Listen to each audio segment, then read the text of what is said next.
What's up, guys? It's Joe and Spring. We have 13 minutes. Two things. Right. Revenue share as a business is possible. And we're not going to talk about six figures. We're not going to talk about seven figures. Today, Spring, I just want to share a couple of tips that would help people understand 5-figure annual revenue share is possible. Yeah. And maybe some of the ways that people should be trying to attain it.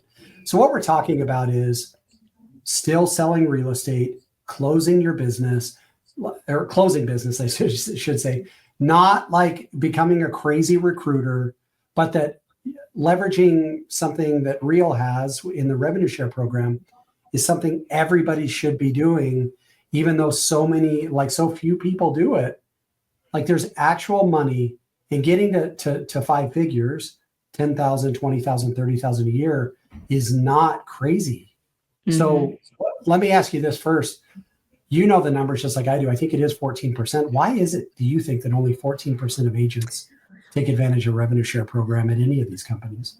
Oh, it's a mindset thing. I mean, if you would have asked me back in the day when this model was launched and I was at KW, I was the same way where I was like, oh, I'm not a recruiter. That's not the right fit for me. And I think the truth of the matter is if you actually understand how real estate companies grow, is they traditionally grow because of an agent has a friend who wants to be at the same company. Like most of them grow from internally from the agents that they have, attracting other agents. So this model really is designed to reward the people who are helping it grow. But to answer your question, it's 100% the way they look and think about it. Yeah. So let's talk about would you agree with me? Would you agree?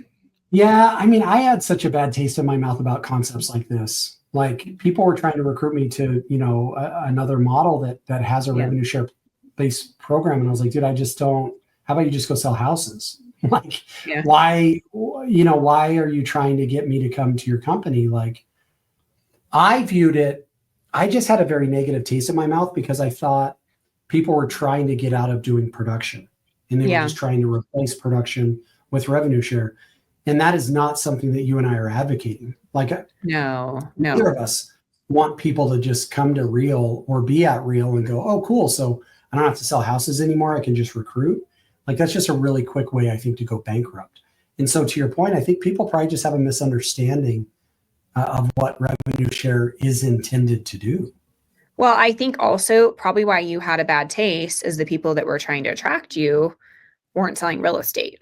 So I tell people all the time, like the number one way that you get to be a great attractor is you need to be impressive. And what's impressive in our world is selling houses. So you have to continue to sell houses because that means people actually want to talk to you. Right.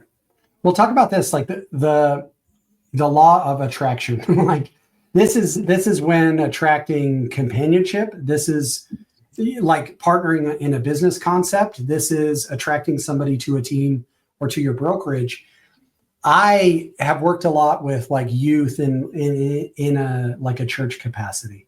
And especially when they get into their 20s, it's always like, well, how do I find a good husband? How do I find a good wife? And I'm always like, I'll tell guys, I'm like, dude, listen, if you're a 6, you might get a 10, but she has a low self-esteem. Just kidding. Yeah, exactly. And it's like, we talk about 10s, right? But in reality, even on a business standpoint, we're all 40s, meaning we have a grade, a 1 to 10 in a couple different areas. And like from a dating standpoint, it's like, where are you at physically, mentally, intellectually, socially, and spiritually, right? So it's like, if you give yourself 6s in all those, and you try to go get 10s in all those, you're probably not going to find it. You could go find a 10 physically, but they might be a 1 intellectually, or you know what I mean? And so to your point on attraction, I think tip number 1 is try to find people that you would naturally have compatibility with in a business, in a business. Like we would have people leave our brokerage, go to a revenue share model, and they weren't really producing agents anyways. And then they would come back a couple days later and say, hey, I want to talk to you and Taylor about coming over to this company, and I'd love to be your sponsor. And we were like, dude, you sold 3 houses last year. We were at a team that sells hundreds.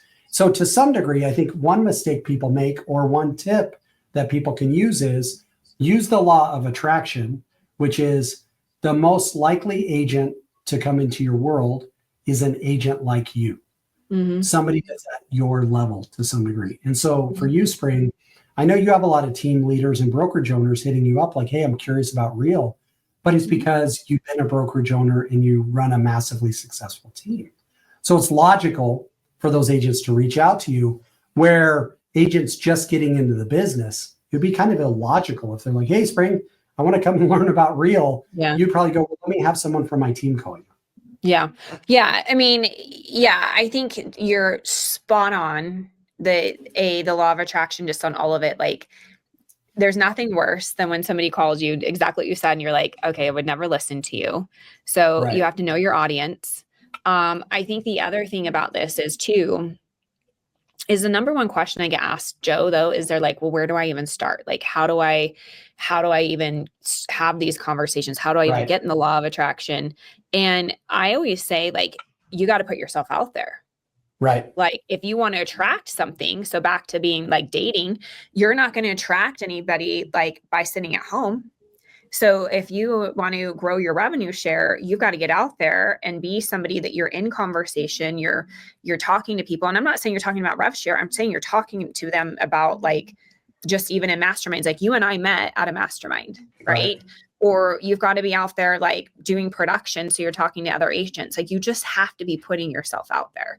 And I think that's probably one of the biggest things when you're talking about law of attraction is know your audience. Right. And then you got to get yourself out there.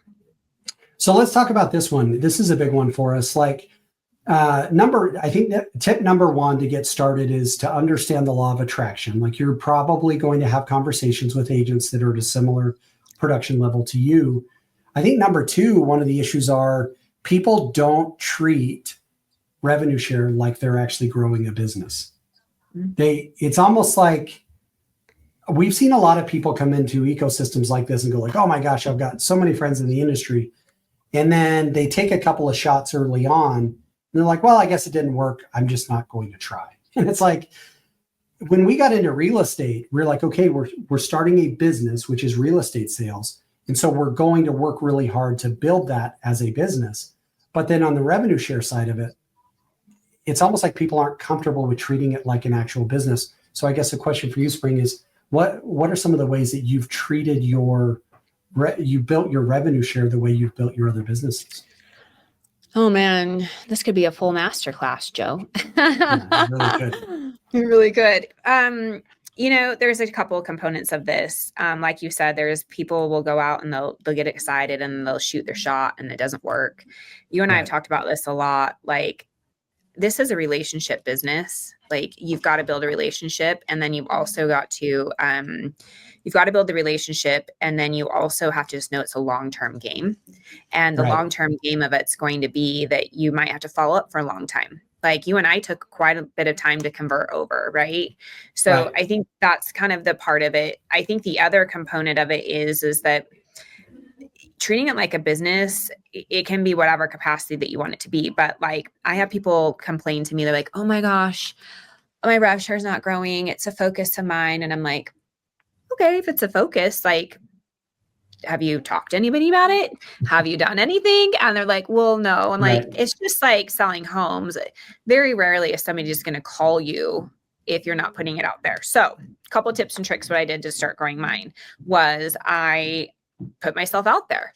I got on, I started speaking.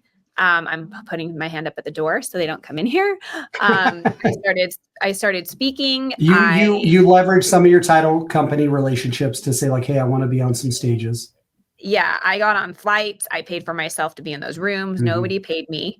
I started teaching online, free courses, downloadables to grow my email list. And then I started writing emails. I would write 1 email a week. And then I was like, wow, people are actually reading this. Okay, I'll go to 2, and then I'll go to 3, and I'm at 4 emails a week. And I actually, Joe, like, I legit write those. That's what I was doing this morning when I posted on that story. It's not ChatGPT. And then you and I have talked a lot about this. Like, I was like, well, I'm going to start making some of my own rooms. And so I started putting on different events. And it's crazy. I was just thinking about this, our first spring break, which you helped me with 4 years ago. I'm launching this one this year, and I'm like, oh my gosh, I rented a 500-person theater. And I'm like, who would have thought 4 years ago to like, we're going for it. And I'm calling in all my friends to be like, hey, and they're friends that I've made in the last 3 years. So I'm very long-winded on this of like, you gotta start, and you gotta get purposeful, and you just can't stop. Here's the last thing I do want to say. I was not going to do spring break a few years ago. Like, I felt defeated. It was heavy. The economy was funky. Interest rates got terrible, and agents ran out of money. And one of my coaches said to me, he's like, you don't have a choice to not do spring break. Like, it's your signature event. Just make it happen. And so I did it. And I'm like, so grateful for some of these that were not the best, that you just stay consistent. So my point of this is it's a long haul game. Right. You know? So the three things are: you need to understand the laws of attraction. You need to treat it like a business, and you need to join a room or build a room. There's really not it's hard to be a rev share wallflower. Like, it just doesn't really exist. And last thing, and then we're done in about 45 seconds. I can be late to my next meeting. It's fine. The key that we have to understand is the mathematics around it. So when we're talking about 5-figure revenue share, this is everything from $10,000 to $99,000 a year. To make $10,000 a year in annual revenue share is really like 3 full capping agents. And so it's not like you have to go and find 100 agents. Like, you're making $4,000 a year for every agent that comes to your company. So this is like, if somebody set a goal to say, I want to attract 1 agent every quarter. And so to reverse engineer it, I'm going to join rooms whenever Mike Ferry or Tom Ferry or any of these guys come to town. I'm going to just go to real estate events. I'm not going to be a wallflower. I'm going to go talk to people. And then number 2, I'm going to treat it like a business. And number 3, I'm going to understand the laws of attraction. I'm going to try to find people like me. Like, and then all of a sudden you're just like, wow, at the end of a year, I have 4 people and I'm generating, between $12,000 and $16,000 a year in revenue share. For most human beings, that's a car payment. For some human beings, you get up into the house payment. And that's where you and I are about changing lives. Not because we're like, hey, we want to make a bunch of rev share millionaires, but it's like, we want the people in our world to have their car payment, maybe their house payment, to have Christmas paid for through revenue share next year. So great. So great. Well, Joe, I have quite a few members on my team that they love rev share because it pays their car payment, it pays their house payment. And it's that their rev share is not huge. Like, they don't have a bunch of people. Oh, my AirPod fell out. Sorry. They don't. You're good. They just have enough, and it's super cool for them. Rev share is just one of those things that, like, once you see it, you can't unsee it. And that's why, like, our competitors that were like first out with this model were freaking obnoxious, because they were obnoxious at the time because it was like they saw the model. Do you know what I mean? We're trying to help people. They saw the value and they're like, oh my gosh. And now that we're in it, we're like, well, no wonder you were obnoxious. Like, how could you not see it? And so, I really think the traditional model is going to just, like, I don't see any new company coming out unless it's a small indie that's not going to be rev share, because it's the way of the future, And as an agent, you should want it. You should want it. Yeah. Take a second and talk about spring break. So people are going to be listening to this on the podcast. I'm going to put this out there on Instagram so people can get the recording. So talk a little bit about what you're doing with spring break. Where is it? When is it? Stuff like that. Yeah. So it's my 4th one. I'm going to do it in Salt Lake City this year. Joe, it's kind of funny. When you do an event, oftentimes you did a hotel and there's a massive food and beverage minimum you have to hit, and it's expensive. So I was like, can we go find a venue I don't have to buy all this food that nobody wants to eat? And and repurpose it. And so I rented a 500 person theater, like they go and they do the plays and stuff in downtown Salt Lake. And then I was like, oh crap, that means I've got to fill 500 seats. All right, here we go. But I'm pumped about it.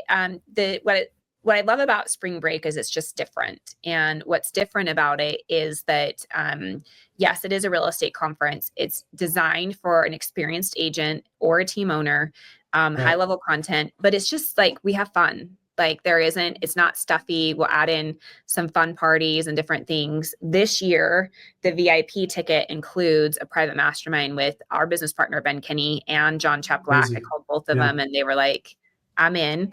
And so if you're listening to this and it's before, it's the week of Thanksgiving, Black Friday, I'm releasing 100 tickets at 50% off for Black Friday. So if you want to jump on the bandwagon, like it makes the VIP mastermind, Joe, like $350 to be in a room with John Chaplack and Ben Kinney today. Yeah, it's crazy. Insane. Like crazy not to do it. So anyway. And what's the date on it?